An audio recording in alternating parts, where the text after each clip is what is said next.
What's up, guys? Roman Janeiro for Empire Sports Talk here. And I didn't intend to do a video because I'm in the middle of moving and unpacking. So things, especially over in the podcast room, in the new podcast room, are a bit hectic. But news broke this morning in the NFL that I feel like I need to talk about because it surprised me, frankly. Quite frankly, the Jim Harbaugh firing, although I don't agree with it, did not surprise me. Mike Tomlin stepping down did not surprise me.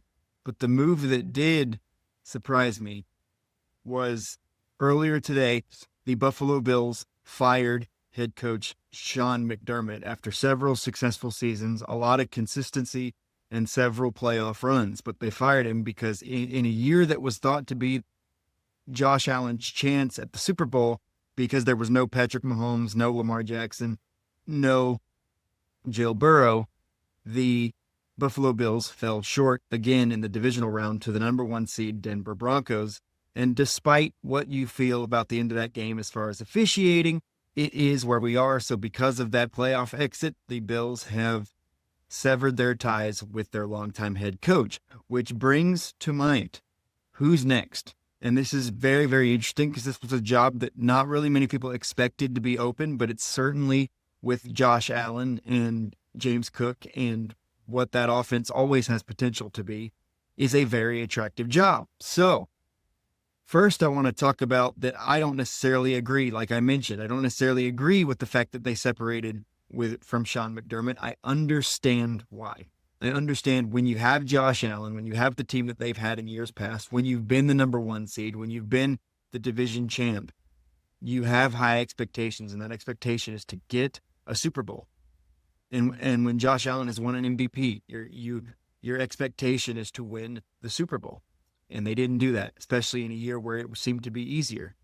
But, so I understand why they did it. But this was also, we're not that long removed from a couple of weeks ago, the media saying, if he gets this team to the Super Bowl, this is the weakest team Josh Allen has ever had because of bad defense.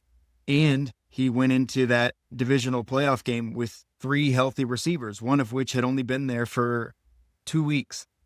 So we've heard both sides of the coin on this, and when you have the consistency that many teams would kill for, that the Bills have had, you have to think one of these years we're going to get over the hump. And just because it wasn't this year, you fire your head coach. I don't necessarily agree with that. I think the Chiefs aren't going to be quite the same for the next couple of years as Travis Kelce decides if he wants to retire or not. As the team gets older, as Andy Reid gets older, it's not always going to be super easy for the Chiefs. So we're not guaranteed that the Chiefs will continue to dominate Josh Allen and the Bills. We're not always guaranteed that the Cincinnati defense is going to be so bad to keep Joe Burrow out. These things aren't guaranteed. So it's not to say that just because Kansas City will be, that a new season will bring Kansas City another chance doesn't mean they won't have another season like they did this year. Nobody saw that coming. So first of all, I don't agree with the firing, but I want to talk about mainly who's going to fill the job next because it's a very desirable job. So first I want to talk about who I think they should hire, even though they won't. Then I will tell you who I think they will hire, even though they shouldn't. And then I want to give you some other candidates, including a dark horse. So first, who should they hire? Mike Tomlin. And before you say it, I know that Mike Tomlin said he's not coaching in 2026.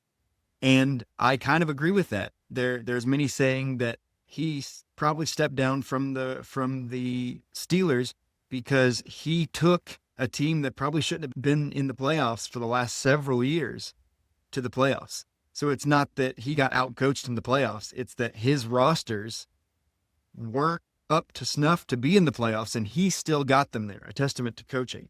So I don't blame him for taking a year off. But he said that before arguably the most attractive job came open. He hasn't had a quarterback since Ben Roethlisberger retired. He hasn't had a consistent running game. The Bills have both. Josh Allen is 29 years old. James Cook is coming off arguably his best season in his career. And with those receivers healthy, he has weapons he hasn't consistently had at the wide receiver position. Now, defense. This is the worst defense the Bills have had. Mike Tomlin is a defensive coach. the Bills defense, if they pay special attention to it this offseason, as I think they should go all in on the offseason with defense. Draft, free agency, focus on defense. Maybe you also want to get Josh Allen a bona fide number one receiver, because I don't think Keon Coleman is that. So maybe you go make a trade for a number one. But other than that, you focus on defense. You get this defense back in shape. You bring in Mike Tomlin with the knowledge that he has and the leadership that he has. I think he is a good fit in Buffalo. Now, I do not think this job will convince him to coach next year, but that's just what I think should happen. What I think will happen, Brian Daboll. Brian Daboll spent 3 years as the offensive coordinator for the Buffalo Bills. It's what got him the New York Giants head coaching job. And rumors are he's already being linked to the job after McDermott's firing. And of course, he had a relationship with Josh Allen. He has head coaching experience. He did a good job in his first couple of years with New York before that roster and everything that went on with injuries and concussions and the way he handled Jackson Dart's concussion. Before everything fell apart, he did win Coach of the Year in New York. Buffalo obviously has a much more talented roster than he ever had in New York with the Giants. I think this is the direction they will go. I don't think it's the direction they should go because, like I mentioned, the area of concern for Buffalo this season was their defense. So I think they should stick to searching for a defensive head coach. Brian Daboll is an offensive head coach. Their offense is not the problem.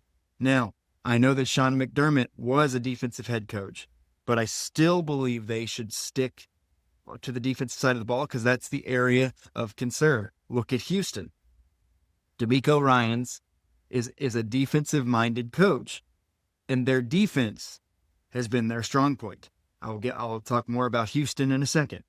But I do believe that Brian Daboll will inevitably be the Buffalo Bills head coach, but I don't think that's the direction they should go. Now, for a couple other candidates for us to consider as we just talk about it. That's all we can do. We can talk about it. We can debate about it until a Buffalo Bills head coach is named. The first two names that immediately came to mind for me,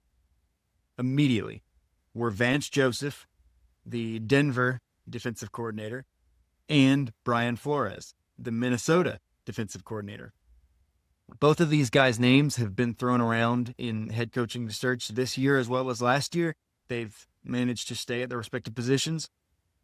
And Denver has been considered by many to be the best defense in the NFL this season, thanks in large part to what Vance Joseph is doing. Brian Flores, even though the Minnesota Vikings did not finish the season where they wanted to by missing the playoffs, was praised all year for his concepts and his looks and the way he was confusing opposing offenses. And so his name has been thrown out there for potential head coaching spots.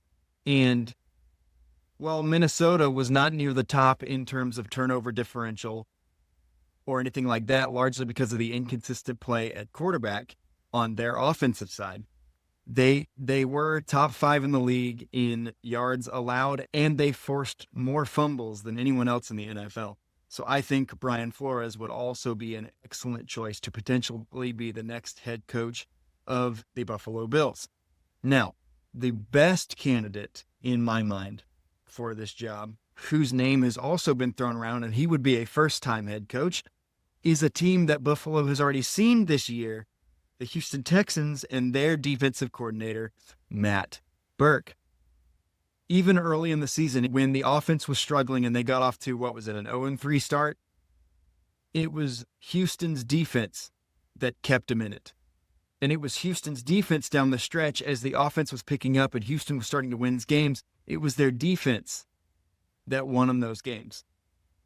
So Matt Burke's name, rightfully, has come up many, many times in terms of head coaching vacancies. So these are 3 defensive-minded head coach with defenses who have grabbed attention this season that I think the Buffalo Bills should heavily consider before they inevitably hire Brian Daboll. Because they will. Let's be honest. They will. Now, one dark horse that I think we should keep an eye on if Buffalo makes an offer, and I think they should, it's a guy they've seen a lot They know how his defense runs. They know how sneaky it can be. And that is Steve Spagnuolo of the heated rival Kansas City Chiefs.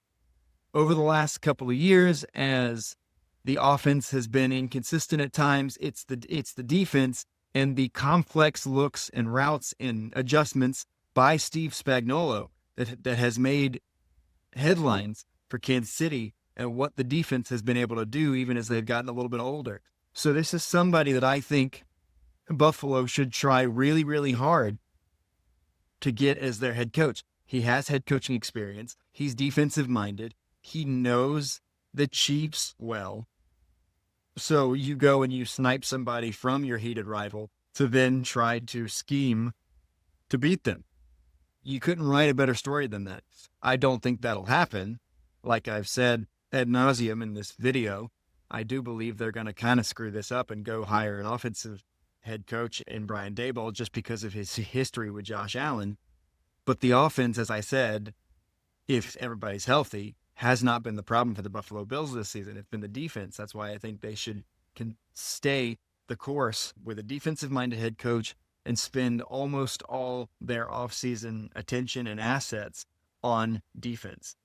But it remains to be seen who they will pick. Those are kind of the names that I'm keeping an eye on for the Buffalo head coach. Again, I think they're the top candidates they should look at are Vance Joseph, Brian Flores, and Matt Burke. I think the guy they should hire, even though it won't happen because he said he's not coaching in 2026, but when a job as attractive as this with a quarterback like Josh Allen comes open, you never know what can happen. Mike Tomlin, the guy I inevitably think they will hire, even though they should avoid him, Brian Daboll, and the dark horse to finally get over the hump with their heated rival, take somebody from that rival in the Chiefs defensive coordinator, Steve Spagnuolo. So let me know in the comments, who do you think the Buffalo Bills should hire as their next head coach? And who do you think they will hire? Until next time, I am Roman Janeiro of Empire Sports Talk. I'll see you around.